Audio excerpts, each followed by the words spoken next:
आईएसएचएम का अपना क्या लेक्चर है? 5वां। ठीक।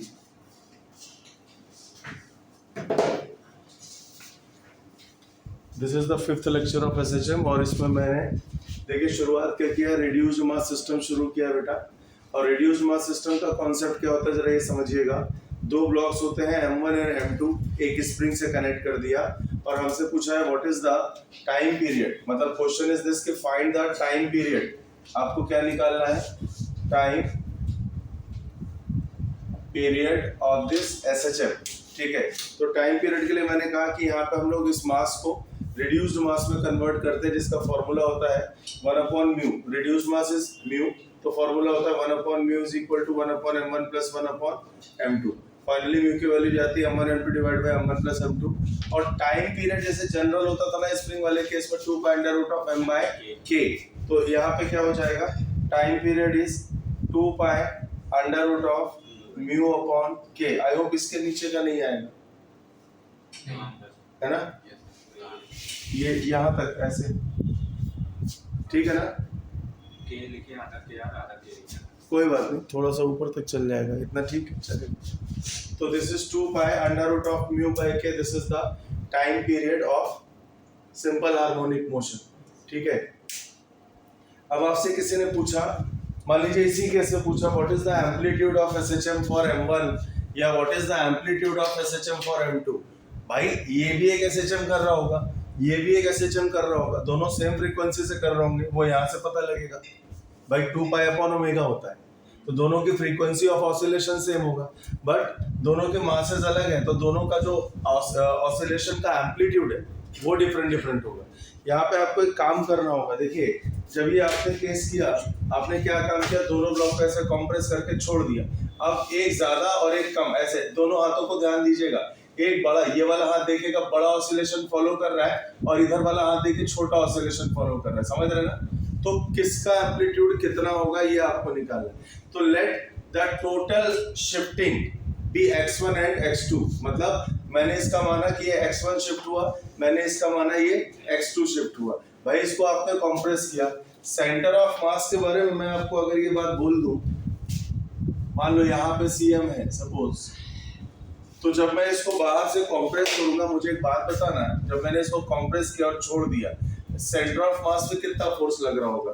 आफ्टर लीविंग, यानी जब मोशन के लिए फ्री कर दिया तो सेंटर ऑफ मास पे कितना फोर्स लग रहा है? 0। भाई जो भी फोर्स है वो स्प्रिंग फोर्स है, और स्प्रिंग फोर्स इंटरनल फोर्स की तरह यहाँ बताएगा आपको। तो CM पे कितना फोर्स लगा? CM पे फोर्स लगा यहाँ पे 0। मेरी बात समझ में आई? CM पे फोर्स 0 लगा, और अगर CM इनिशियली रेस्ट पे है तो फाइनली भी कैसा होगा? फाइनली भी कैसा होगा? रेस्ट पर होगा। बात समझ गए? तो कुल मिला के क्या हम एक बात कर सकते हैं, if the total elongation is x0, if the total elongation is x0, और ये वाले को मैंने बोला कि x1 राइट साइड आया, ये वाले को मैंने बोला कि ये x2 समझ में आ रहा है ना? x2 समझ में आ रहा है ना? ओवरलैप किया है, ये x1 आया राइट साइड, ये x2 आया लेफ्ट साइड। तो अगर total compression of the spring आप x0 बोल देते हो उस मूवमेंट पे, तो x1 plus x2 is equal to क्या? आप x0 लिखोगे, right? x1 plus x2 is equal to x0, और x0 नोन होता है आपको, ये तो पता ही रहेगा कि आपने स्प्रिंग को कितना कंप्रेस किया। मेरी बात समझ में है? Here the x0 is not unknown, x0 unknown नहीं है, x0 क्या है? Known quantity. अब यहाँ से आपको एक कॉन्सेप्ट मैंने बताया था, mass movement about centre of मास। बोलो, कहानी बताया कि नहीं? Mass movement about centre of मास क्या होता था? आप डायरेक्ट लिख सकते हो m1x1 is equal to m2x2। नहीं तो आप अगर मेरी बात याद करो तो मैंने बोला था the mass movement of centre of mass is equal to the mass movement of all the particle of the system. नहीं समझे बात?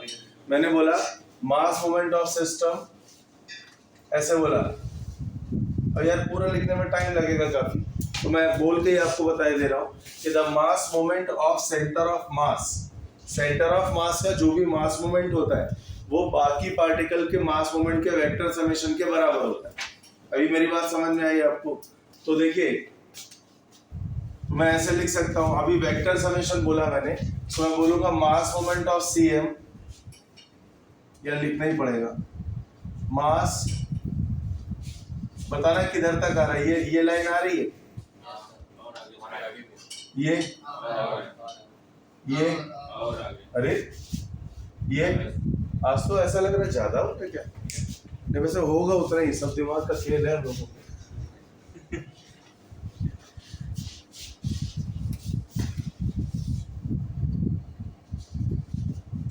हाँ, तो मास moment of CM is equal to mass moments of all particles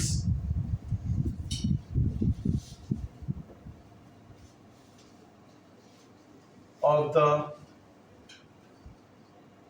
system। सही है, पहले आप इतना लिख लीजिए। अब मुझे यहाँ पे ब्रेक करना पड़ेगा बिकॉज स्पेस नहीं है। आप लिख लीजिए, मैं इरेज करूंगा उसके बाद काम करूंगा। अलग मैं यहाँ पे लिख सकता हूँ मास मोमेंट मतलब m into RCM is equal to m1 x1 plus m2 x2, m1 x1 plus m2 x2 लिखिएगा।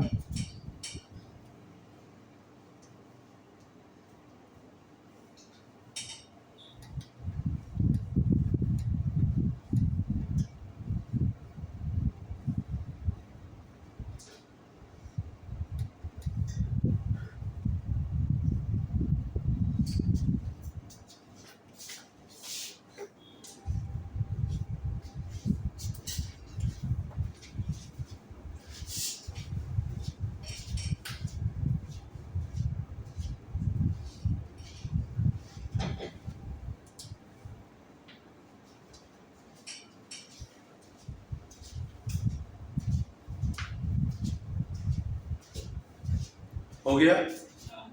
हो गया नहीं हो गया बेटा बताओ, करो। ये इसका बहुत बड़ा रोल होता है यहाँ पे, और इसका केवल यहाँ पे नहीं, इसका बहुत जगह रोल होता है। जहाँ सेंटर ऑफ मास के आसपास आप शिफ्टिंग करते हो पार्टिकल की, हर उस जगह ये काम आएगा तुम्हारे।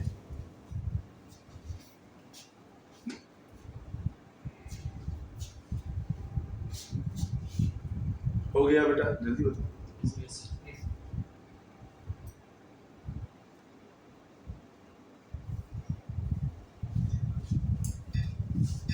चले आगे चले।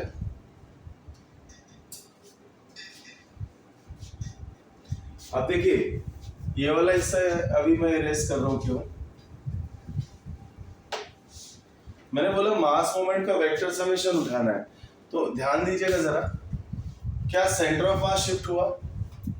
क्या सेंटर ऑफ मास शिफ्ट हुआ?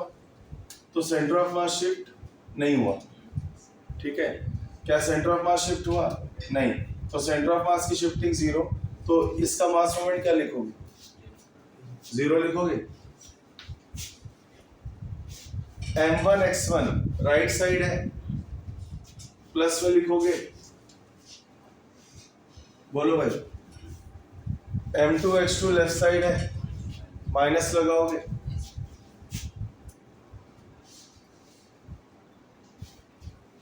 क्या बनी equation? m1 x1 is equal to, अब जैसे मान लीजिए आपसे पूछा गया m1 का एम्पलीट्यूड बताइए, तो मैं क्या करूंगा, put x2 in form of x1।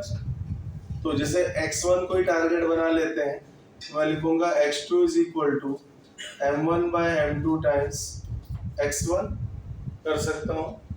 क्या करोगे, यहाँ पे प्लेस कर देना, काम खत्म। समझ गए ना? तो ये मान लीजिए आपकी इक्वेशन 2 हो गई, ये आपकी इक्वेशन 1 हो गई, आराम से आ जाएगा। तो मैं लिखूंगा बाय इक्वेशन 1 आप लिखोगे x1 plus x1 times m1 by m2 is equal to x0। और मैंने आपको बोला था जो x0 है वो नोन होगा आपका, वो अननोन नहीं होता। क्लियर है? तो x1 आ जाएगा आपका, this will be m1 plus m2 divide by m2 x0।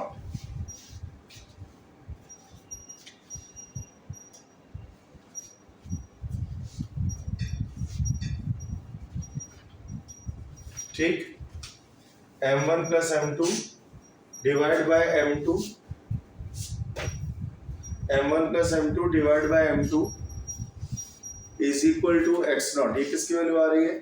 x1 के लिए आ रहा है ना। तो बताओ x1 कितना होगा? अभी मैं उधर वाले इरेज कर दूं जरा।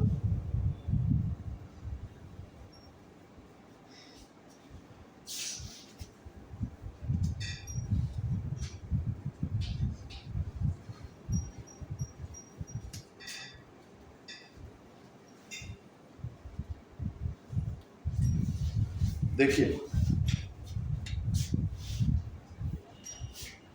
तो x1 आपका कितना आ जाएगा? m2 times divide by m1 plus m2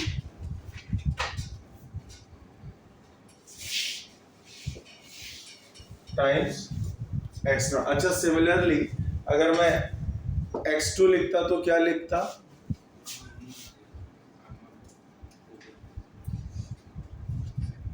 this is m1 times m1 plus m2 times x0। क्या दोनों के एम्पलीट्यूड समझ में आ गए? बोलो भाई, पक्की बात?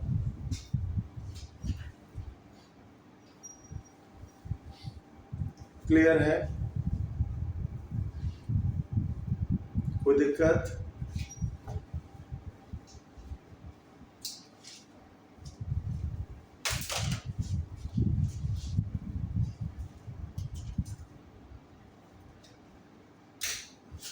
आगे चले, बढ़ जाए।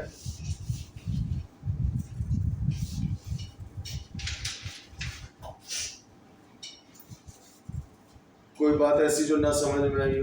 क्लियर है? रिड्यूस मास सिस्टम में टाइम पीरियड कैसे निकालते हैं? एम्पलीट्यूड में एक्चुअली एसएचएम का तो कोई रोल ही नहीं है। एम्पलीट्यूड वाले मेथड में तो आपका सेंटर ऑफ मास का रोल होता है ना? क्योंकि सीएम रेस पे है तो बाकी दोनों को कैसे सॉल्व करना है, क्लियर हो गया ना भाई? पूरा पूरा बिना किसी डाउट के। चलिए, अब रिड्यूस्ड मास सिस्टम के कुछ एग्जांपल्स होते हैं, वो भी जरा ध्यान से देखिएगा। ओए ओए, इसको नहीं करना, इधर वाले को तो कर दिया। रिड्यूस्ड मास सिस्टम के कुछ एग्जांपल्स होते हैं, थोड़ा ध्यान से देखिएगा। जैसे पहला मान लीजिए एक ट्रॉली पे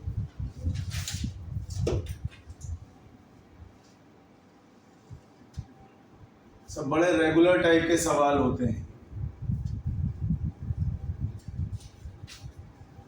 ये आ गया, ये ट्रॉली का मास कैपिटल एम है, डिब्बे का मास स्मॉल एम है, स्प्रिंग का कांस्टेंट के है, और बोल दिया कि ये एक स्मूथ सरफेस पे रखा है। भाई फ्रिक्शन होगा तो एक्सटर्नल फोर्स आएगा, एनर्जी के लॉसेस हो जाएंगे। तो ये कहाँ रखा है? स्मूथ सरफेस पे रखा है। सेम चीज है, समझ गए? सेम चीज है। टाइम पीरियड अभी भी आएगा 2 pi under root of mu by k. ठीक, म्यू क्या हो जाएगा? Capital M small m divide, मैं ऐसे लिख देता हूँ यार, म्यू की value is capital M small m divide by capital M plus small m. अच्छा बताइए, इंडिविजुअल एम्पलीट्यूड भी आ जाएगा? अलग अलग इनका एम्पलीट्यूड भी आ जाएगा कि नहीं आ जाएगा? एक और होता है रिड्यूस मास सिस्टम में, बड़ा तगड़ा होता है भाई साहब, सर्कुलर पाइप।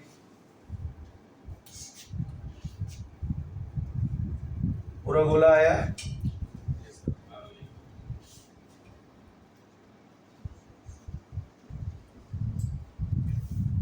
सर्कुलर पाइप ये बनाया।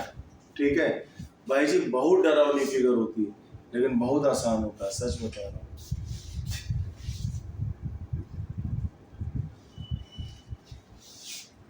एक डिब्बा इधर है, देखो भाई अंदर के सारे सरफेसेस स्मूथ है, मेरी बात समझ गए?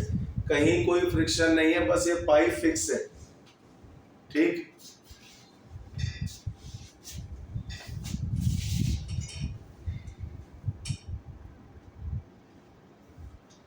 आप एक बात पे ध्यान दीजिएगा,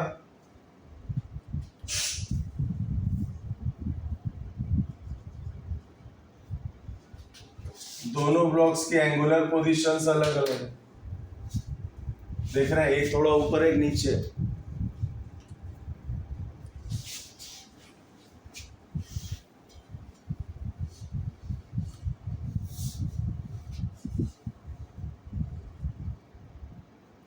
ये रेडियस कैपिटल आर लिख देते अच्छा लगेगा। देखिए ऐसे किसी भी सवाल में मैं आपको एक जानकारी दे रहा हूं, ऐसे किसी भी सवाल में इनर रेडियस और आउटर रेडियस का कोई मतलब नहीं होता। मेरी बात समझ में आई? ऐसे किसी भी सवाल में इनर रेडियस और आउटर रेडियस का कोई भी मतलब नहीं होता। उसकी एक वजह मैं आपको बता रहा हूँ, because the dimension of the block is very small.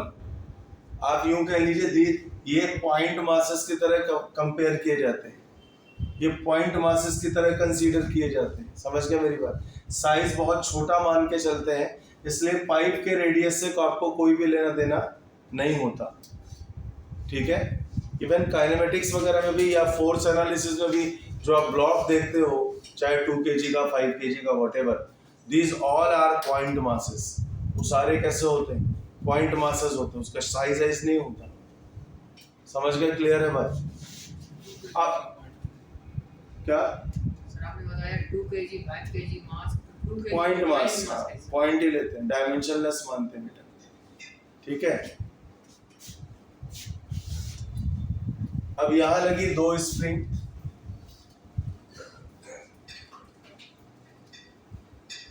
एक ये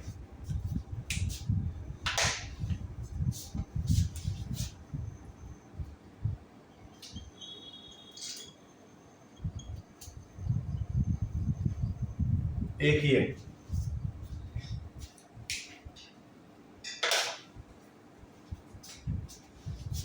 ऊपर वाली का स्प्रिंग कांस्टेंट आप K1 मान लेना और नीचे वाली का आप K2 मान सकते हो।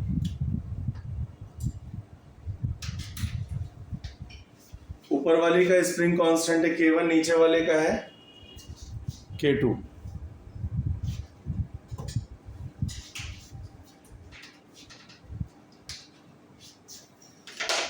इसमें भी हमसे पूछा जाता है कि what is the time period of oscillation. इसमें भी हमसे पूछा जाता है what is the time period of oscillation. यकीन मानिए आपका आंसर इसी फॉर्म में आएगा। ये भी एक रिड्यूस मास सिस्टम होता है, बट इसमें एक खास बात होती है। बताओ, अगर ये ब्लॉक भाई कहीं मैंने ऊपर ला के ऐसे छोड़ दिया तो इस तरह से ही ऑसिलेट करते हैं। This is called the angular SHM। ठीक है? बट कुछ भी हो, आपको उससे ज्यादा कोई लेना देना नहीं होता। बस यहाँ एक बात का याद रखना, ये जो 2 स्प्रिंग है ये आपको सीरीज में कनेक्टेड दिखती है, पैरेलल में। These are in parallel combination. वजह मैं आपको बताता हूँ, जितना कॉम्प्रेशन ऊपर होगा बताइए उतना ही इलॉन्गेशन नीचे होगा। मानते हैं? मैंने आपको पैरेलल में क्या सिखाया था, या तो दोनों का कॉम्प्रेशन सेम हो, या दोनों का इलॉन्गेशन सेम हो, या एक का कॉम्प्रेशन दूसरे के इलॉन्गेशन के बराबर हो। बोला था ना मैंने? तो क्या करोगे, ये दोनों कैसी हो गई? These are in parallel combination, तो the net coefficient of spring is K1 plus K2। केवल इतना चेंज होता है। मतलब आप जो फॉर्मूला लगाओगे 2/√μ/K, तो उसमें K की जगह क्या लगाओगे? K1 plus K2। समझ में आई बात? सवाल कठिन नहीं होता है, दिखता डरावना है, मैं बार बार बोल रहा हूँ, कहीं आ जाए तो फंसिएगा मत। K effective is equal to K1 plus K2। ठीक है? और म्यू की वैल्यू अभी भी क्या लोगे? ये पड़ी हुई है आपके सामने, तो क्या लगाओगे? 2/√μ/K effective. 2/√μ/K effective. समझ गए बात? बना लीजिए, दोनों सिस्टम बहुत काम के हैं बाबू।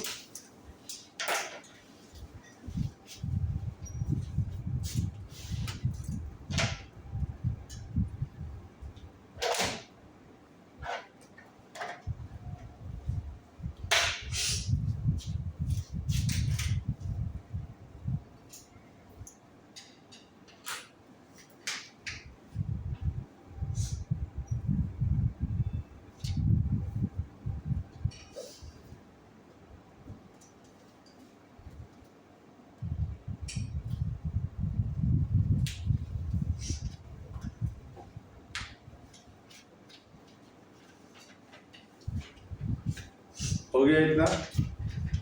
कैसे समझ में आया? अब जरा कुछ और आगे बढ़ता हूँ। आपको मैंने सिंपल पेंडुलम में बताया था, वो जो अपना रोटेशनल SHM चल रहा था, मैंने उसी से सिंपल पेंडुलम निकाल दिया था। याद है आपको? जिसका फॉर्मूला निकला था 2/√I0/K क्या आया था?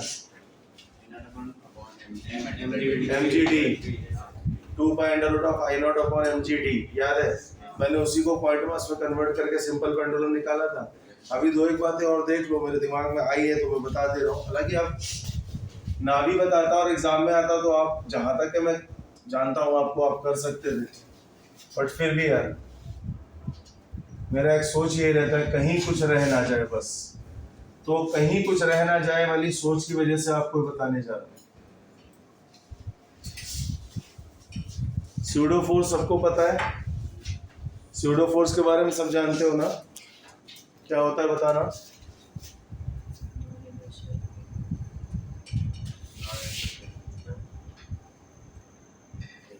हाँ,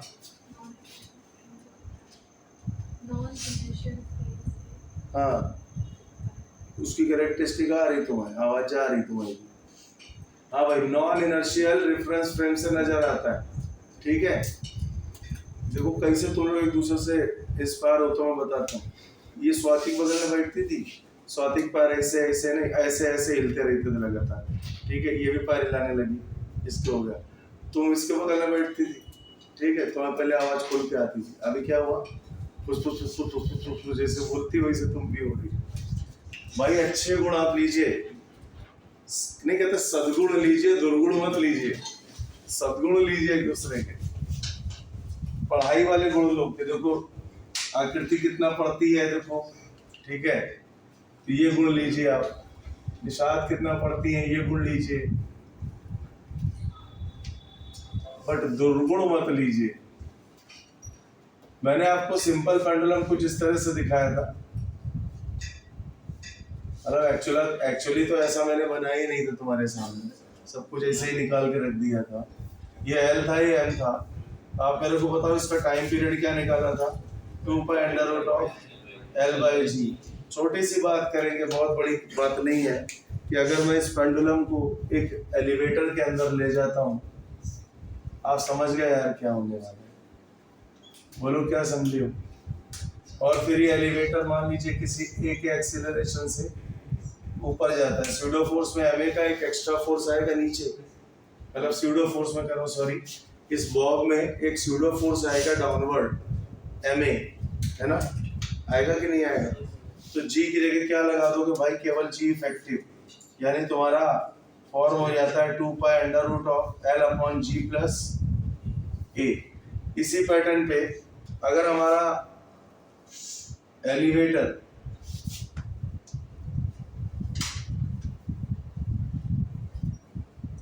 नीचे आ रहा है, इसको ध्यान से समझ लेना। इसको देते ही मेरे दिमाग में एक सवाल भी आ गया है भाई, क्या करूं मैं, आदत से मजबूर हूं। तो इसका टाइम पीरियड क्या लिखोगे?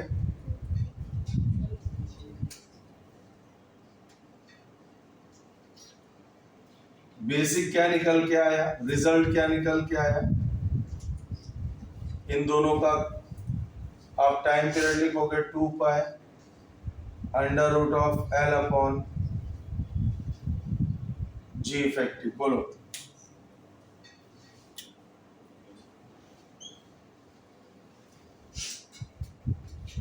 To pi under root of L upon g effective.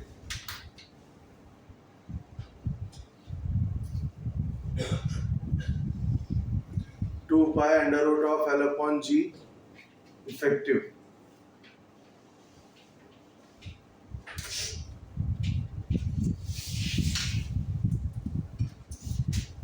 ठीक है, समझ में आई बात? कोई दिक्कत?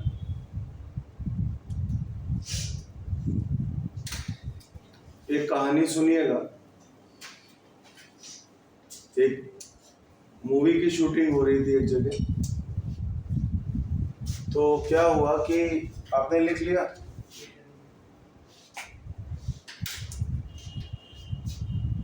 हीरो हीरोइन को शादी करनी थी आपस में, ऑब्वियसली करेंगे, पिक्चर क्लास में यही होते हैं। लेकिन ना हीरो के घर वाले राजी और ना हीरोइन के घर वाले राजी, ठीक?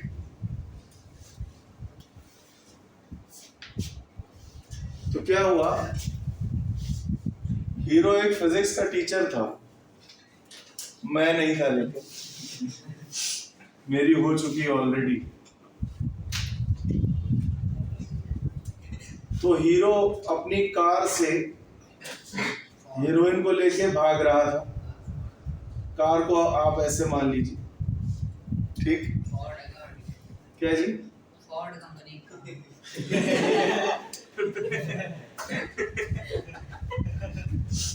मैं पहले ही बोल चुका हूँ वो हीरो मैं नहीं था, मेरी शादी हो गई है। अब भगवान ना करे मेरी लाइफ में ऐसा कोई दिन आए कि मैं किसी को लेके भाग रहा हूँ। समझ में आई बात? और ना ही मैं मनाता हूँ ऐसा कुछ। अब मैंने बोला ना हीरो फिजिक्स का टीचर था, तो इसकी गाड़ी में एक पेंडुलम लटका हुआ था, राइट? सुनते हैं नहीं? पीछे विलन आ रहा था बाइक पे, हीरोइन का भाई गनन लिए, ठीक? ये बेचारे दोनों लोग बैठे, हीरो ऐसे आगे लटक के गाड़ी चला रहा था, हीरोइन खड़ी थी उसको पकड़े हुए थी और ये उसके बाल ऐसे उड़ रहे थे, राइट? अब अगली फिगर में आपको इतना कुछ देखने को नहीं मिलेगा, अगली फिगर में आपको केवल यही मिलेगा।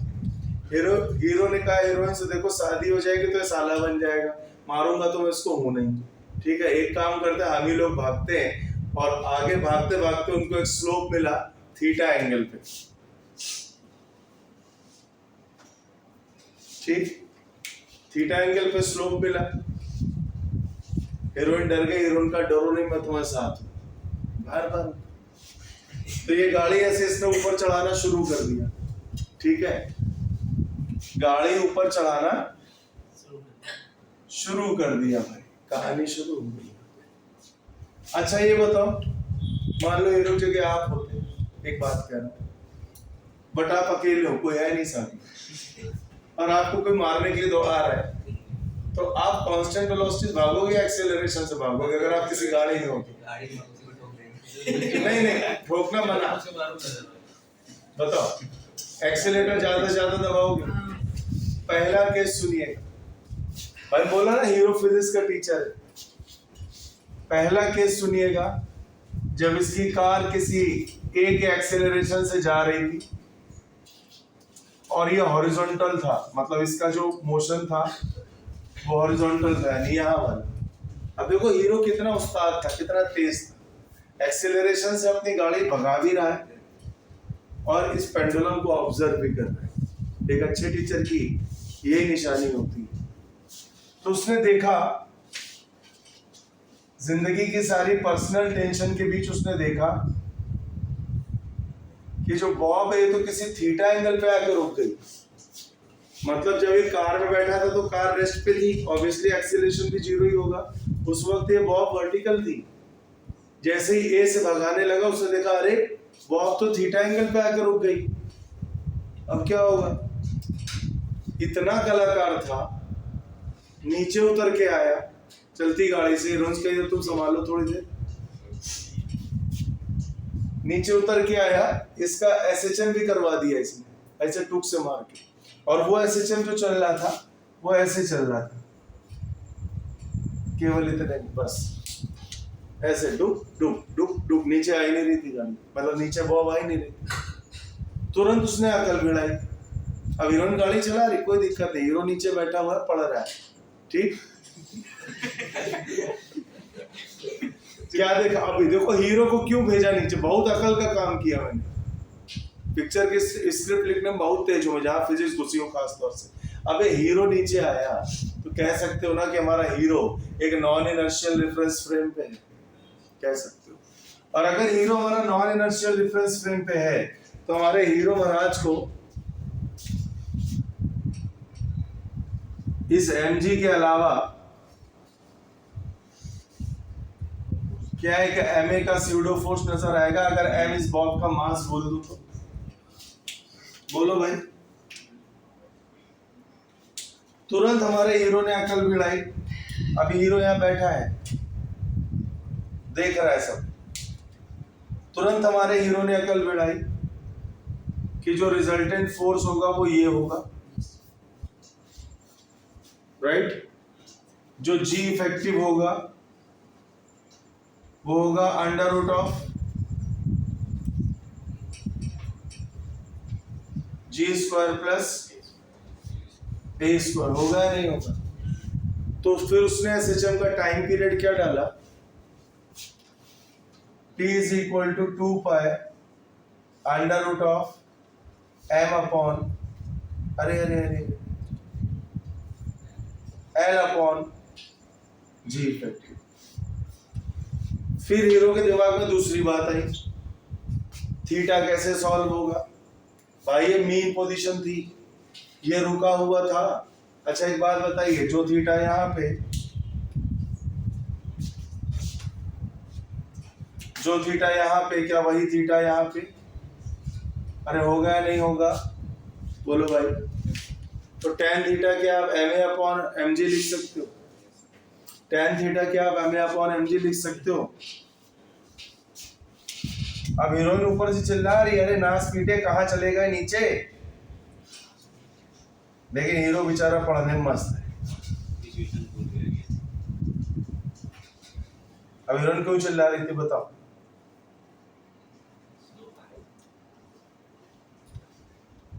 बताओ हीरोइन क्यों चिल्ला रही? हाँ, स्लोप आ रहा है, स्लोप आ रहा है और भाई भी आ रहा है। दोनों पीछे है ना, कौन दोनों पीछे है? भाई पीछे हैं? भाई पीछे पूछ कौन रहा है पहले बताओ। ऑब्वियसली हीरोइन के पिताजी उसको बाइक से नहीं दौड़ाए, तो अंडरस्टूड है भाई होगा। वही तो कह रहे हैं, वो थोड़ी ना दौड़ाएंगे, वो तो राइफल लिए घर में इंतजार कर रहे होंगे।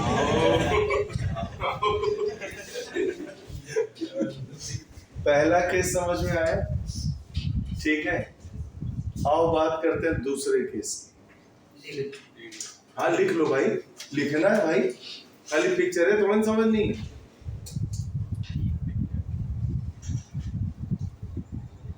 और इस पूरी पिक्चर का नाम है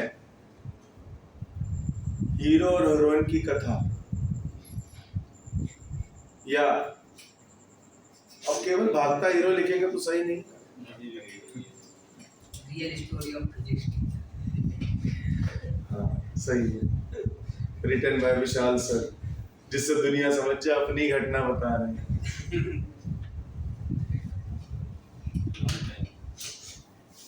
हमारे साथ भी ऐसा था, लेकिन ये सीन नहीं था जो सच में है। क्या सीन था? सीरियसली हाँ, मतलब ऐसा कुछ सीन हुआ नहीं यार, मतलब ये मजे ले नहीं पाए वो अपनी जिंदगी के, सच बता, ये मजे ले नहीं पाए। यहाँ तो हमारे पिताजी जी ने कहा था तुम उसी का ही नहीं शादी कर लेते हो, दिन रात उसका गुण गाते रहते हो घर के अंदर। हमने कहा हाँ यार बात तो सही, कसम से कह रहे, सीरियसली मजाक नहीं कर रहा। हम लोग बहुत अच्छे दोस्त थे, और हमारी वाइफ की छोटी बहन एक्चुअली पढ़ती थी मुझसे, तो अब क्या बताऊं तुम कुछ।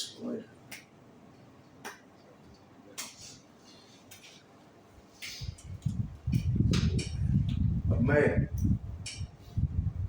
आज जैसे स्मार्ट दिखता हूँ, आप कहोगे अच्छा मोटे सिलेंडर हो गए स्मार्ट दिखते हो, थोड़ा थोड़ा हूँ, बचा कुचा, पहले बहुत अच्छे लगते थे। तो अपनी सिस्टर को समझाती हैं, एक मिनट चलो, पॉज कहाँ से होगा भाई? तो भाई देखिए ऐसा है, एक आपने देख लिया, इसका दूसरा आत्मीय वर्णन फिर से सुनिएगा। अब ये गाड़ी कहाँ आई? स्लोप पर आई, पहिए नीचे लगे हुए नो डाउट, ठीक। हीरो ने और कुछ, चलो यही एक्सीलरेशन मान लेते हैं, इसी एक्सीलरेशन से गाड़ी चढ़ा रहा है ऊपर, ठीक है। भाई भी पीछे आ रहा है, ऑब्वियस सी बात है गाड़ी रुकेगी नहीं, ठीक। भाई नहीं बनाऊंगा मैं। क्या मुझे एक बात बताइए, अभी भी ये पेंडुलम एसएचएम कर सकता है? क्या लगता? कर सकता है, केवल एक चेंज होगा, पता है क्या? इसकी बड़ी फिगर देखना, अभी समझ में आए है बेटा? थीटा बढ़ जाएगा। थीटा का इफेक्ट देखो क्या आता है।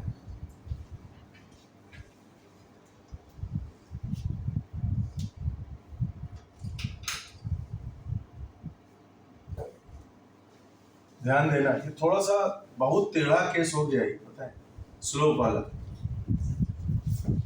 इसको बोलोगे अब तुम अल्फा।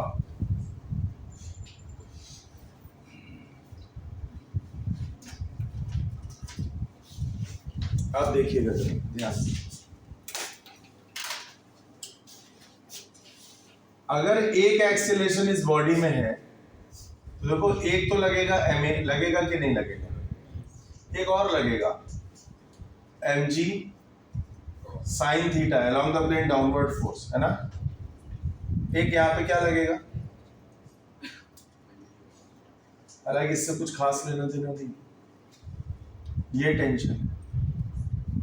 कहने का मतलब जो रिजल्टेंट निकलेगा वो निकलेगा a plus g sine theta का whole square plus g cos theta का स्क्वायर। अब समझ में आई बात? केवल ये चेंज होगा, मैं केवल जी इफेक्टिव लिख रहा हूं बस, आगे तो आप कर ही लोगे ना। क्या? नहीं अल्फा क्यों होगा बेटा? थीटा का एंगल है ना इंक्लाइन का, तो कंपोनेंट तो थीटा के अकॉर्डिंग होंगे ना। अल्फा तो रिजल्टेंट बनाएगा। अभी अल्फा लिखूंगा मैं, अल्फा की वैल्यू दूंगा, मैं यहाँ जी इफेक्टिव लिख रहा हूँ इस केस का, तो हो जाएगा under root of a plus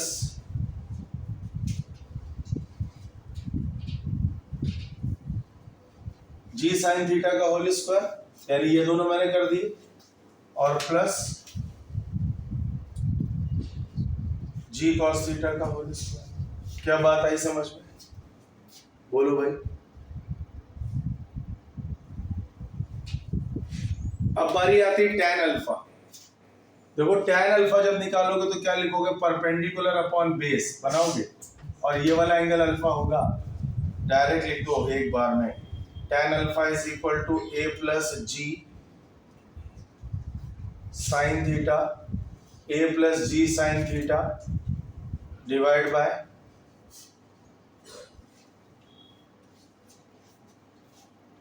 g cos theta. उस समय का ये सिचुएशन, ठीक? जल्दी लिखो, फिर आगे की भी तो कहानी है हीरो हीरोइन की हमारी। अब देखो हीरो ने एक्सीलरेटर सेट करके फिर से नीचे आके बैठ गया होगा, तभी तो बना पाया होगा। अब असली खेल देखना,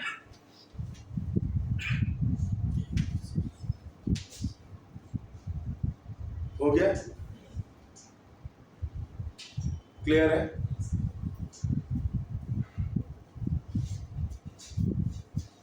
आगे की कहानी में बड़ा ही आनंद आने वाला है।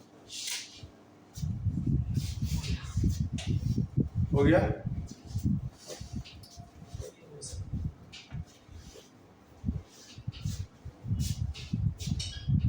अब क्या हुआ? यही सिलसिला चल रहा था, हीरो हीरोइन आगे, हीरोइन का भाई पीछे, है ना?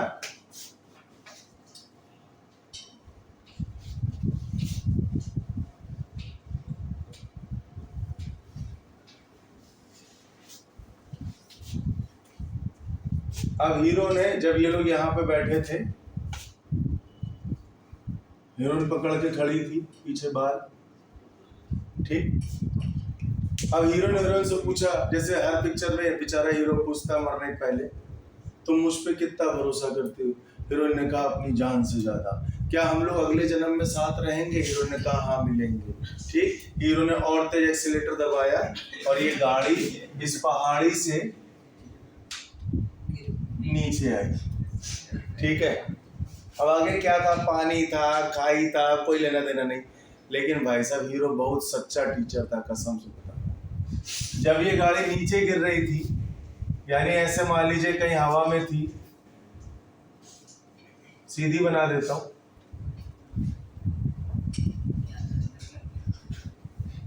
चलो जैसे बना दे कोई फर्क नहीं पड़ेगा। ऐसे मान लो बेचारे जा रहे थे, हम बने तुम बने एक दूसरे के लिए, ऐसे ही सब गाना वाना गाते हुए। हीरो एक बार फिर से नीचे उतर के आके बैठ गया यहाँ। ठीक, ग्रेविटी नाम की चीज। अबे हीरो हमारा आत्मा रहा, वो कहीं भी कभी भी कहीं भी पहुंच जाता है।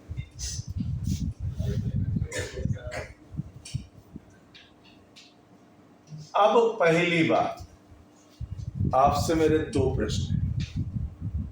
पहला प्रश्न ये है कि पेंडुलम तो देख ही रहा होगा, तो इसको पेंडुलम कितने एंगल पे दिख रहा होगा वर्टिकल से?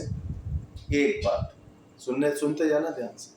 दूसरा, what is the time period of oscillation? पहला आपको बताना है angle of pendulum thread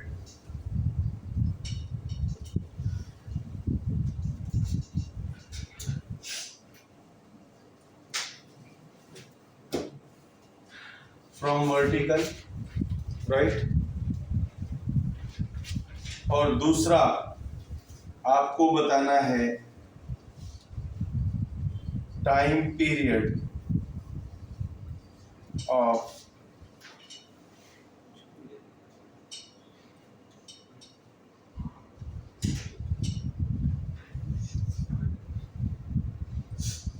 oscillation. कृपया जल्दी करें, बहुत समय नहीं दे पाऊंगा, बहुत समय नहीं दे पाऊंगा। हाँ भाई, कुछ कहना चाहते हो? एक बार नाम बताइए। विशाल। हाँ।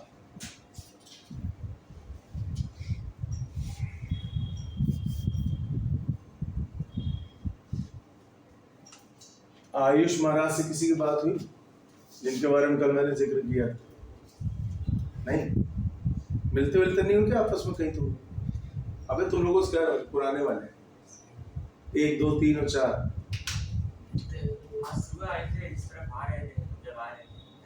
कौन आयुष की बात कर रहे? मिलते तो है पर बात नहीं। छोड़ो, नहीं कुछ बात करना। इस तरफ आ रहे हैं। अरे छोड़ो, आयुष वो छोटे बाल वाले? बड़ा वाला। नहीं, वो आयुष है। इसकी आप बात कर। आयुष चश्मा दीक्षित। वो इस तरफ आ रहे हैं। छोड़ो बेटा, जाने दो।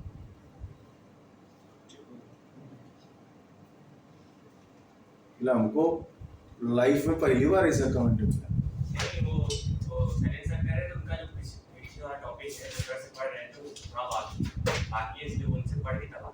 नहीं, वो सब एक अलग फैक्टर होता है, उसके लिए मैं कुछ कह ही नहीं रहा, लेकिन मैंने चीजों को अलग अलग करके पढ़ा, उसमें मेहनत ज्यादा लगती भाई, और बंदे को उसी से दिक्कत है। वाह भाई वाह, कहाँ पढ़ा रहा है, कुछ आइडिया? अच्छा होंगे, छोड़ो, हम जानते नहीं ऐसे। हाँ भाई, इतनी देर में हो जाना चाहिए, हुआ किसी से?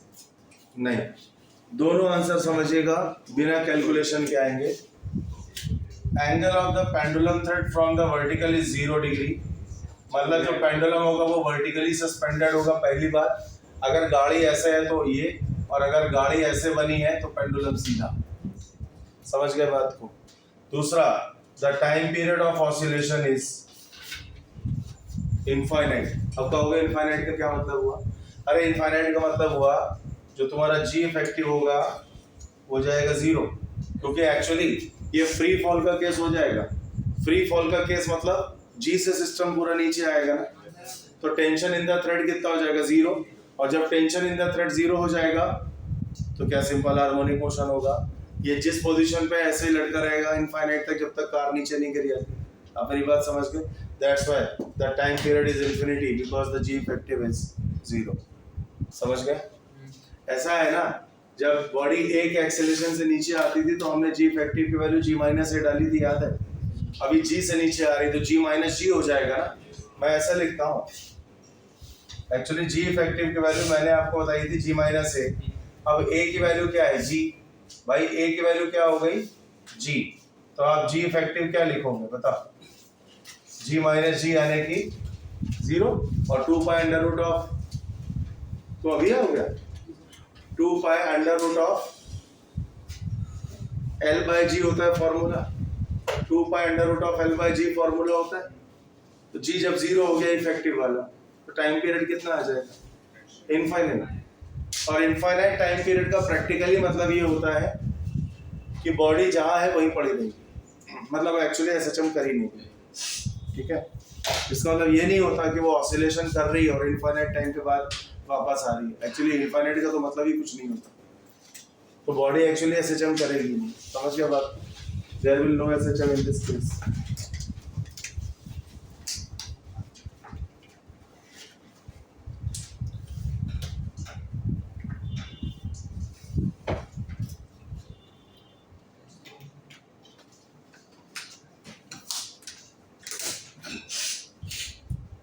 हो गया? क्लियर है? पक्की बात?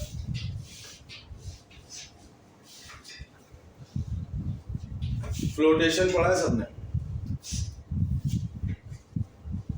अबे जवाब दो भाई। कुछ ने हमसे पढ़ा होगा, कुछ ने हमसे नहीं पढ़ा होगा, बात वही होगी ना।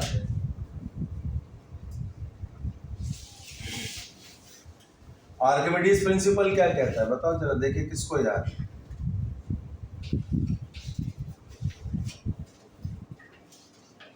किसी बॉडी को वाटर करने से जितना मास डिस्प्लेस हो उनकी उसको आर्किमिडीज। एक्चुअली क्या होता है आर्किमिडीज में, ये बोला गया था कि अगर आप किसी बॉडी को पानी में आंशिक या पूर्णतया अंदर करते हैं तो वाटर जो डिस्प्लेस्ड होता है, वो डिस्प्लेस्ड लिक्विड का जो वेट होता है वो बॉडी पे लगने वाले अपथ्रस्ट के बराबर होता है ना। आइए चर्चा करते हैं जरा।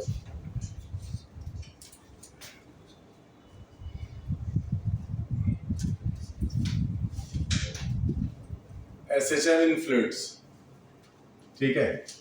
अभी बात को समझिएगा, ये वाटर का लेवल हो गया, एक ब्लॉक था, मतलब एक सिलेंडर है जिसका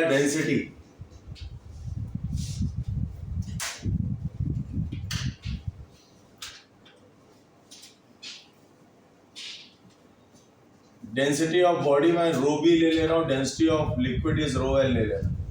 जरूरी थोड़ा हर बार वाटर हो, है ना। तो बॉडी की डेंसिटी रो बी ले ली और ये ले लिया मैंने रो एल। देखिएगा ध्यान से, क्रॉस सेक्शनल एरिया ए ले लिया, टोटल लेंथ मैंने एल मान लिया, ठीक है। और ये सिचुएशन दे दी तुमको फ्लोटेशन की। अब ये फ्लोटेशन में क्यों होगा बताना, क्योंकि जो इसका टोटल वेट होगा वो बॉडी के अपथ्रस्ट से, मतलब लिक्विड द्वारा लगाए गए, बॉडी के ऊपर जो अपथ्रस्ट लगाया जा रहा है लिक्विड के द्वारा, उससे बैलेंस हो रहा हो। तो अब यहाँ पे क्या बेसिक कंडीशन बना सकते हो? देखिए मान लीजिए कि कोई ये वी डैश का वॉल्यूम होगा जो अंदर होगा, है ना, मान लो मैंने कहा, तो आप क्या बोलोगे, जो टोटल mg होगा बॉडी का वो बताइए क्या, rho liquid V dash g. नहीं समझे बात? Rho liquid into V dash हो गया mass of displaced liquid, multiplied by g क्या हो गया, वेट ऑफ डिस्प्लेस्ड लिक्विड। तो ये क्या आ गया, mg, और यही अपथ्रस्ट होगा तो mg equal to F up, balance हो गया। सही है कहानी। बहुत ज्यादा तुम एक काम कर सकते हो, काम ये कर सकते हो, मास को वॉल्यूम इंटू डेंसिटी लगा सकते हो। तो एरिया ए है, लेंथ एल है, तो ए इंटू एल हो गया, वॉल्यूम इंटू डेंसिटी हो गया, rho body is equal to mass. G g काट सकते हो आप, rho L into V dash. अब अगर इसकी जरूरत पड़ेगी तो ये उठा लेंगे, इसकी जरूरत पड़ेगी तो ये उठा लेंगे। मेरी बात समझ में आई? अब जरा ध्यान दीजिएगा, मैंने क्या काम किया, मैंने इसको x की लेंथ एक्स्ट्रा x की लेंथ अंदर कर दी। बताओ छोड़ेंगे तो क्या होगा, नीचे बैठ जाएगा, क्या होगा, ऊपर जाएगा ना भाई। जब ये यहाँ बैलेंस हो गया, अभी तुम एक्स्ट्रा लेंथ अंदर करोगे, एक्स्ट्रा लिक्विड डिस्प्लेस होगा, एक्स्ट्रा एफ अप बढ़ जाएगा। तो एफ अप बढ़ा ना तो ऊपर का फोर्स बढ़ा ना, तो थोड़ा नीचे दबा के छोड़ दोगे तो क्या होगा, ये ऊपर भागेगा, ऊपर भागेगा, बेसिकली ये एसएचएम होने लगता है। आई बात समझ में? अगर लिक्विड को आप आइडियल मान लो, there is no energy loss in this system, अगर आप कंसीडर कर ले तो वैसे भी हमने हाइड्रो के केसेस में लिक्विड को आइडियली माना। तो for ideal liquid there will be no energy loss. तो एक बार अगर मोशन चल गया तो परमानेंट चलता ही रहेगा, तो that will be a simple harmonic motion, पहले प्रूव करेंगे बाद में टाइम पीरियड निकालेंगे, ठीक है। अभी देखो कैसे प्रूव करोगे कि एसएचएम होगा। देखिए मेरे पास दो रास्ते हैं यार, पता है, एक रास्ता आसान है, दूसरा रास्ता कैलकुलेशन के पॉइंट ऑफ व्यू से कठिन है। मेरे को एक बात बता, थोड़ा अकल लगा के समझना। जब मैं अभी ये बैलेंस कंडीशन है, जब मैं इसकी एक्स लेंथ और अंदर कर दूंगा तो एक्सेलरेशन किस लेंथ की वजह से डेवलप होगा, बताओ। सवाल है समझ में क्या पूछा? जवाब तो तब दोगे ना जब सही सवाल समझोगे। मैंने ये कहा कि मैंने इसको x के लेंथ एडिशनल अंदर भेज दिया,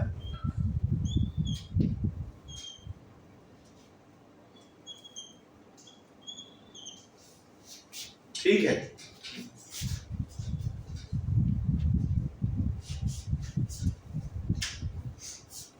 तो जो एक्सेलरेशन आएगा वो किस लेंथ की वजह से आना चाहिए? x की लेंथ की वजह से है।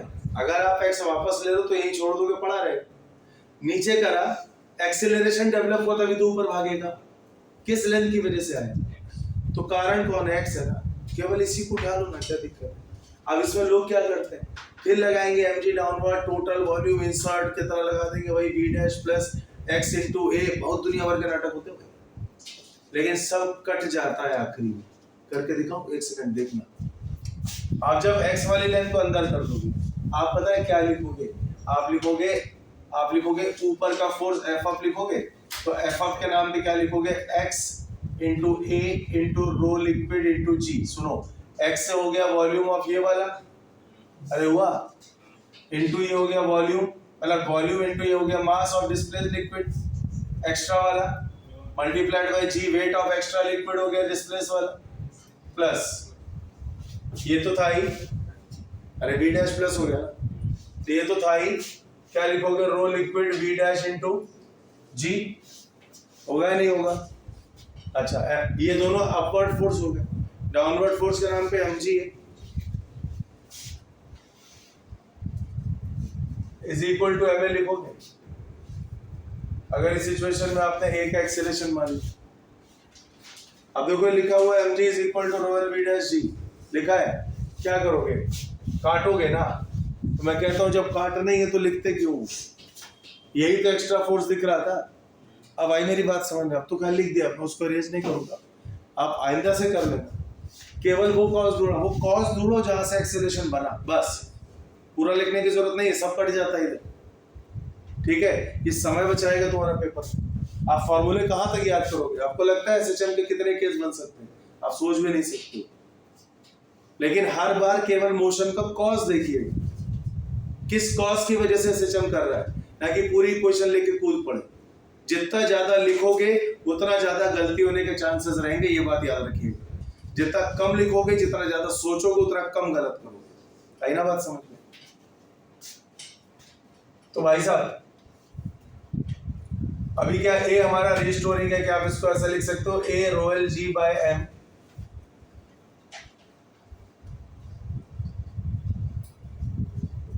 Times minus x. बोलो, अरे डायरेक्टली लिख दिया यार, क्या वेक्टर से लिख के बैलेंस करता फिर माइनस लाता, कोई मतलब नहीं था ना। तुमको पता है रिस्टोरिंग होगा, ठीक। अच्छा, एम को तुम क्या लिखना पसंद करोगे?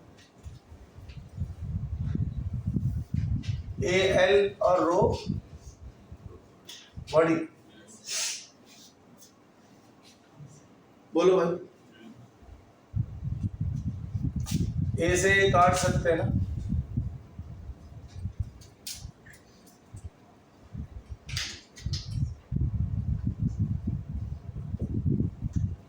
ये लिखोगे, ओमेगा स्क्वायर पा गए आप?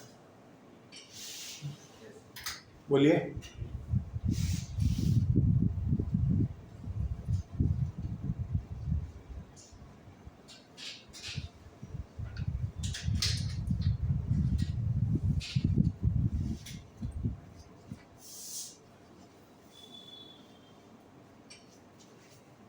आ जाएगा टाइम पीरियड।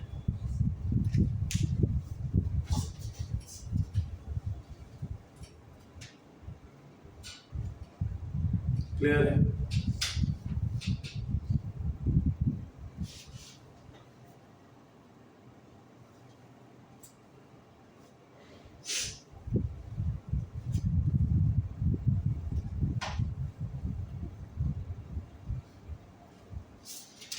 गया?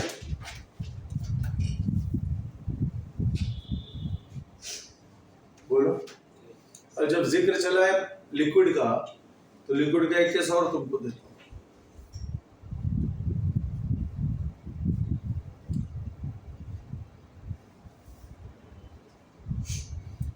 हो गया?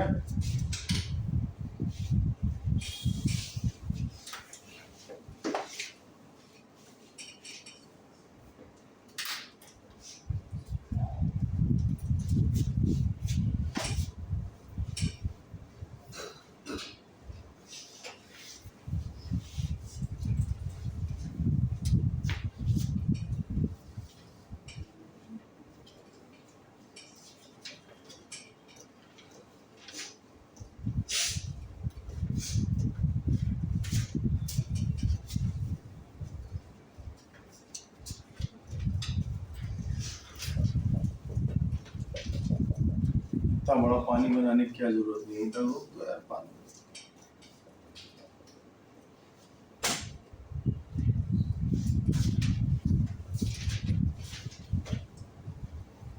चलिए,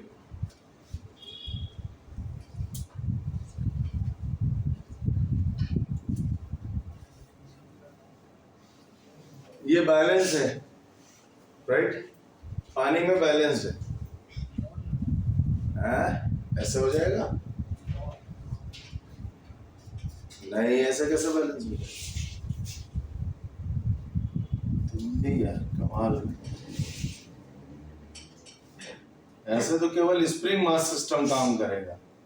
ये केस गलत नहीं था, लेकिन जो मैं कराना चाह रहा हूं वो नहीं बना। अब मेरी बात समझे?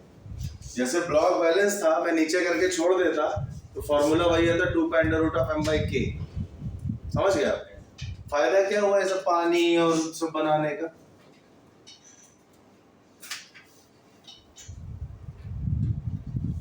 तो भैया जी ऐसा कुछ है ये केस।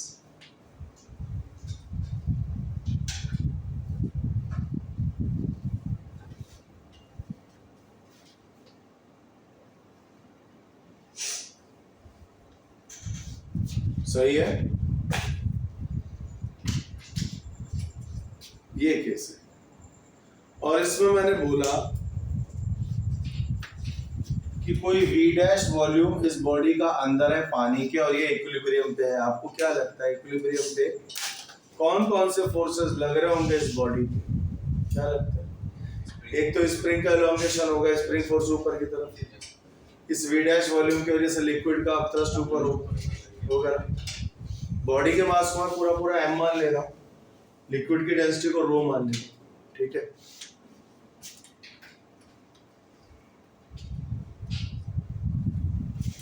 मेरे को यहाँ पे SHM कराना, मैंने क्या किया, इसको थोड़ी सी लेंथ और अंदर कर दी, x की लेंथ, और छोड़ दिया।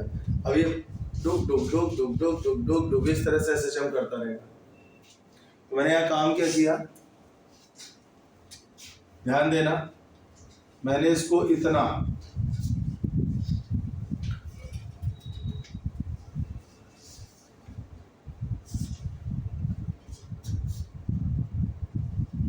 x की लेंथ दे दी, ठीक है? Cross sectional area of the block is suppose to be a। अब जैसे ही x की लेंथ अंदर दूंगा, अपथ्रस्ट बढ़ गया, ब्लॉक को ऊपर फेंकेगा, तो क्या इस x की वजह से एक एक्सेलरेशन आएगा a। अब देखो मैं केवल x वाला फिगर आउट करूंगा, पूरा इक्वेशन बनाने की नीड नहीं है, समझ गए? अच्छा ये बताओ, अगर तुमने ब्लॉक को x नीचे किया तो स्प्रिंग भी तो x की लेंथ से इलोंगेट हो जाएगी। तो बताइए स्प्रिंग का भी इलोंगेशन कितना लोगे? x। तो जैसे तुमने ब्लॉक को नीचे x किया, क्या आपको ऐसा नहीं लगता कि दो फोर्सेस यहाँ जनरेट होंगे जो ब्लॉक को ऊपर खींचेंगे? पहला तो अपथ्रस्ट तुमको दिख ही रहा है, दूसरा स्प्रिंग का फोर्स।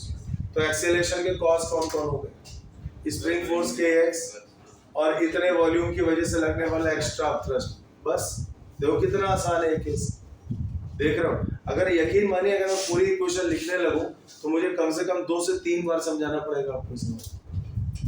हर चीज की एक अहमियत होती है, मैं जो आपको बोल रहा हूँ पूरा मत लिखो, नीड नहीं है। केवल ये देखो एक्सेलरेशन आया किसकी वजह से, बस वही है, बाकी कट जाता है पूरा, बचेगा ही नहीं तुम्हारे पास। नहीं तुमको समझ में आता, मैं पूरा करके दे देता हूँ, लेकिन उसमें समय बहुत घुसेगा, कोई मतलब नहीं।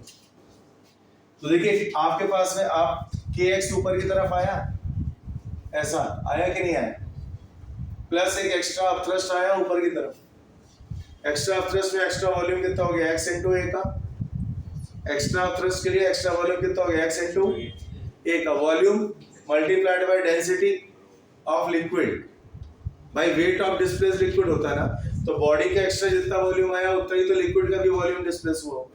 तो मैं क्या कर रहा हूँ x इंटू ए इंटू रो इंटू जी, बोलो क्या ये वेट ऑफ डिस्प्लेस्ड लिक्विड हो गया जो ऊपर की तरफ लग रहा है भाई, ये हो गया volume of displaced liquid extra वाला, रो से मल्टीप्लाई किया extra mass of displaced liquid, ये हो गया एक्स्ट्रा एफ ऑफ पूरा वेट ऑफ डिस्प्लेस्ड लिक्विड। बात क्लियर?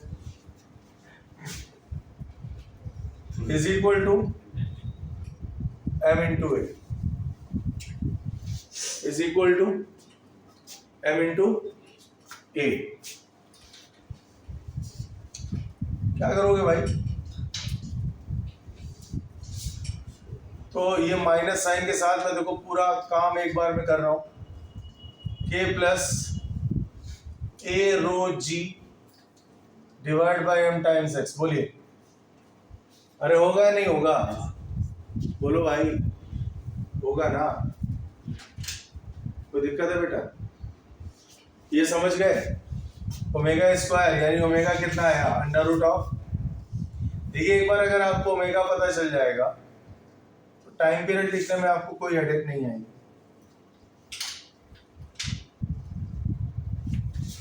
क्या बात समझ में आई?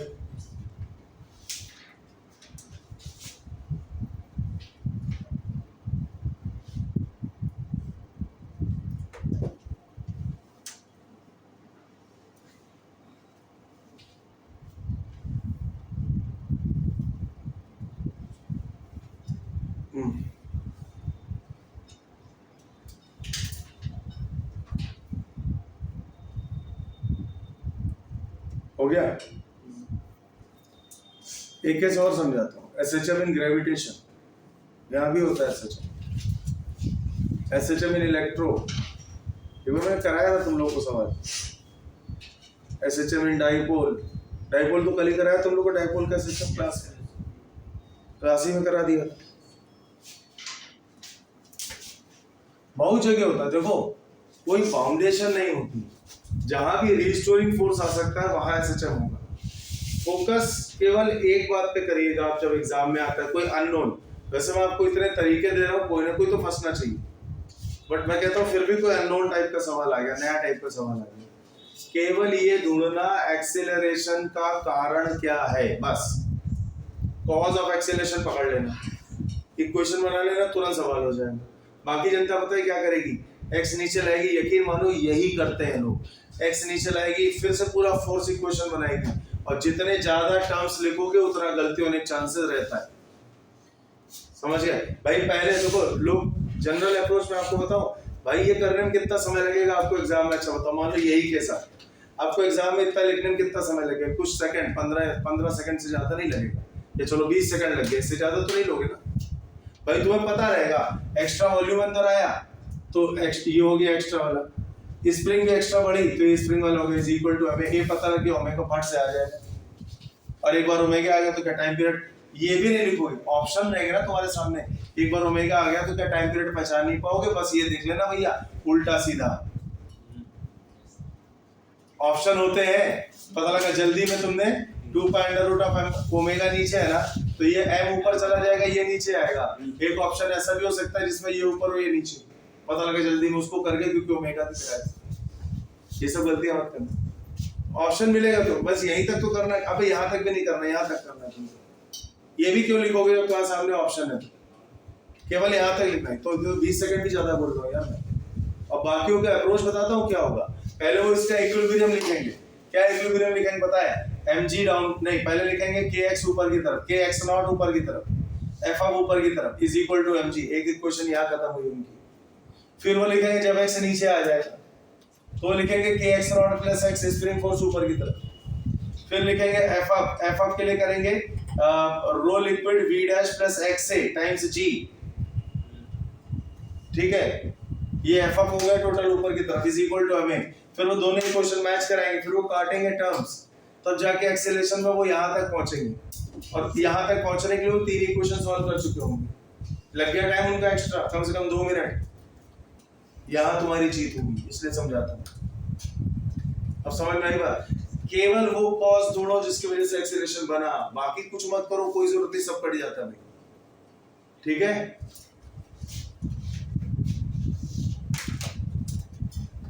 नोट हो गया?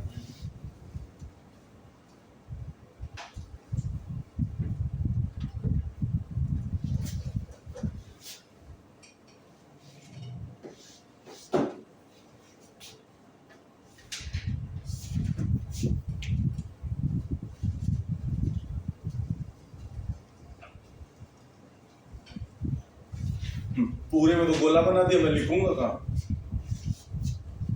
बड़े गोले की आदत है ना एक्चुअली।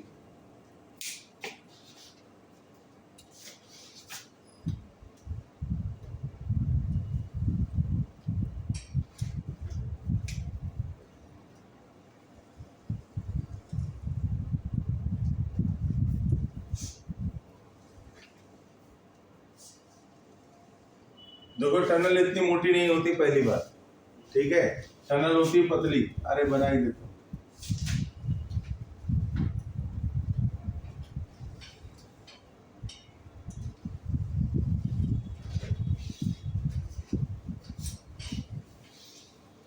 पतला समझते हैं, एकदम स्लिम मेरी तरह, ठीक।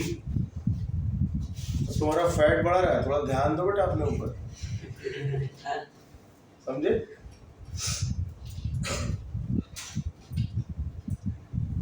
अभी मैं यहां पे एक बॉडी रखता हूं,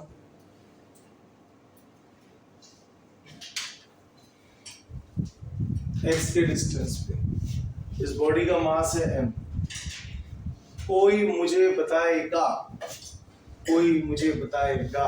इस बॉडी पे ग्रेविटेशनल फोर्स कितना लगेगा अर्थ के द्वारा। ये अर्थ है, अर्थ का मास ले लेना भाई, कैपिटल एम, उसमें कोई बुराई नहीं है, मान लेना अगर नहीं दिया तो। रेडियस ऑफ अर्थ को आप कैपिटल आर ले सकते हो, है ना। तो कोई मुझे बताएगा कि इस पे फोर्स कितना लगेगा, फोर्स छोड़ो, कोई मुझे बताएगा कि इस पॉइंट पे ग्रेविटी की वैल्यू क्या होगी।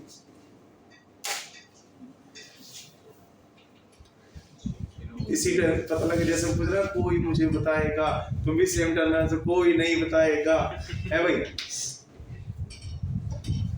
अबे तुमको बताया था जब आप इस गोले के बाहर चले जाओगे तो जो ग्रेविटी होता है वो 1/x² को फॉलो करता है, ये पॉइंट मास की तरह बिहेव कर जाता है, तो gm/r² का फंक्शन चलता है। बट जब आप इसके अंदर होते हो तो gravity directly proportional to x हो जाता है, gm/r³ x हो जाता है। याद करो ना फॉर्मूला, याद आया? लिख दें।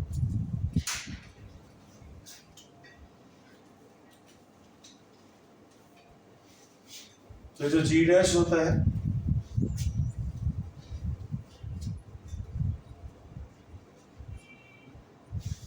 ये होता है।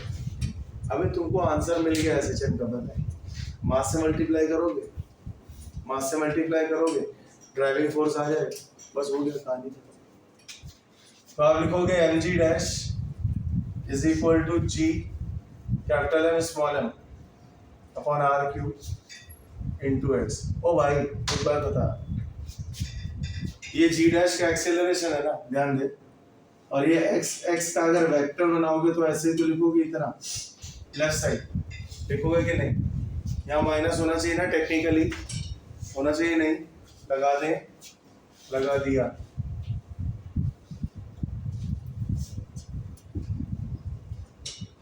बोलो पक्की बात, m से m काट दो, यही तो एक्सेलरेशन है।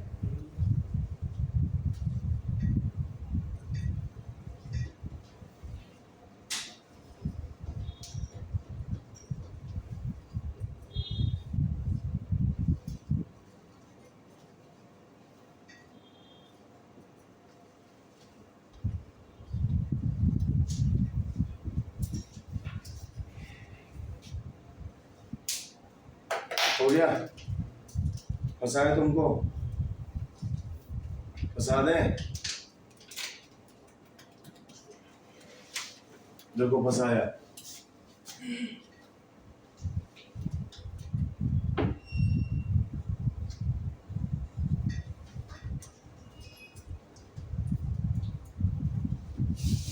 अब मान लो x तुमने ये लिया है, ठीक है? ध्यान से देखना।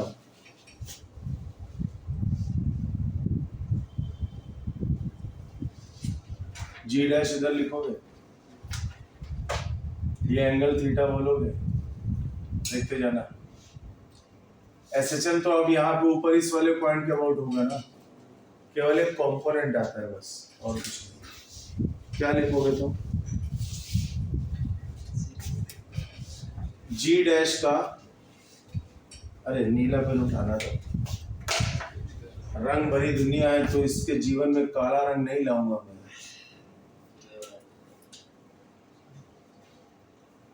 तो this is g dash sine theta. Sine theta को क्या लिखोगे? देखो ये हाइट तुमको पता रहेगी, समझे? ये हाइट तुमको पता रहेगी। कभी कह देगा r/2 पे टनल बनाई है, कभी कहेगा r/4 पे टनल बनाई है, समझ गए? तो ये बेटा कैपिटल H है जो तुमको मालूम रहेगा, राइट? ठीक है। और अब सुनो, साइन थीटा को लिखोगे x अपॉन ये दूरी, लिखोगे तुम यहाँ पे लिखोगे, इसको इरेज कर दो, बोलो।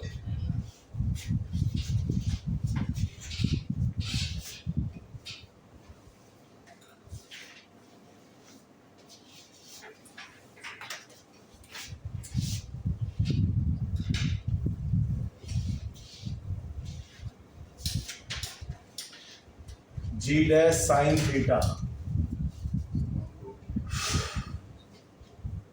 इज इक्वल टू क्या लिखा था यार? ये तुम्हारे पास में हो जाएगा g M small m upon ये वाली लेंथ है ना,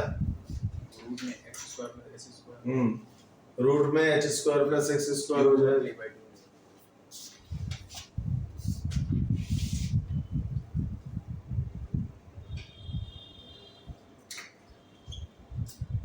मल्टीप्लाइड बाय, नहीं अभी एक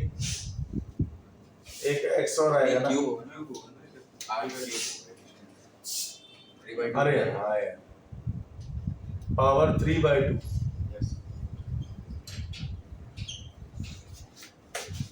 और मल्टीप्लाई भाई, ये गोला हो जाएगा पूरा, और ये गोले का जो रेडियस है वो √x² प्लस h² है ना, यहाँ रखते तो तब भी यही होता, ठीक है?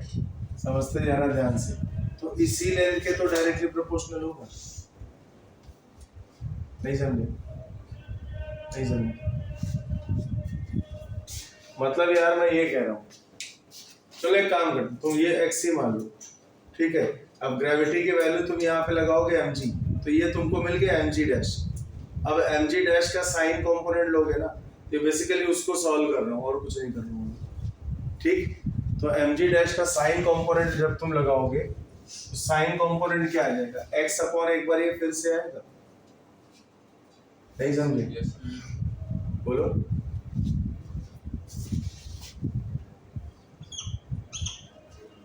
x अपॉन, यार एक तो जगह कम पड़ा थी, पता है?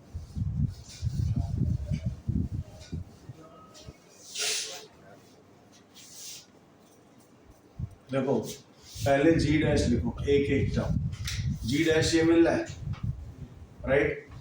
क्या लिखोगे? G capital M small m divide by ये x है ना, ये स्मॉल r लगा देता हूँ यार, बाद में देखेंगे। स्मॉल r का r³ का अब सही आएगा ना, स्मॉल आर। अब ठीक आ रहा है भाई, आर के डायरेक्टली प्रोपोर्शनल होगा, नीचे तो आर क्यूब आता ही था, वो एक्सप्रेशन गड़बड़ जा रहा था एक्चुअली, अब सही बनेगा। शुरू से लेके चलो, इतना सही है ना। अब इसका साइन कंपोनेंट चाहिए आपको, ठीक है, अभी आर को आर चलाने देना, अब इसका साइन कंपोनेंट चाहिए आपको।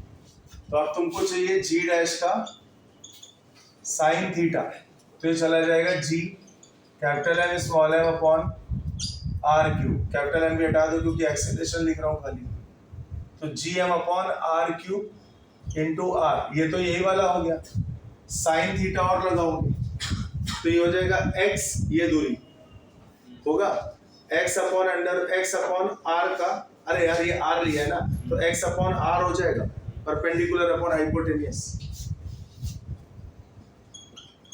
बोलो कितना आसान लग रहा है आर के टर्म्स में, कितना खिचड़ी हो रही है ऊपर, अभी ये आ गया साइन थीटा, कट गया।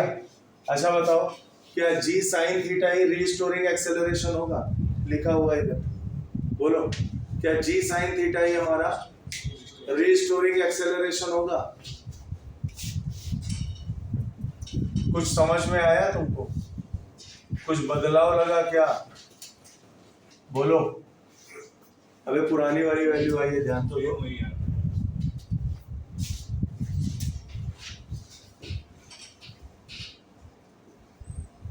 बताया सिर्फ इसलिए था ताकि एग्जाम में अगर टनल ऊपर बना के दे दो तो अब ये ना सोचना सर ने बताया नहीं, रिजल्ट भाई सेम ही होता है, ठीक है।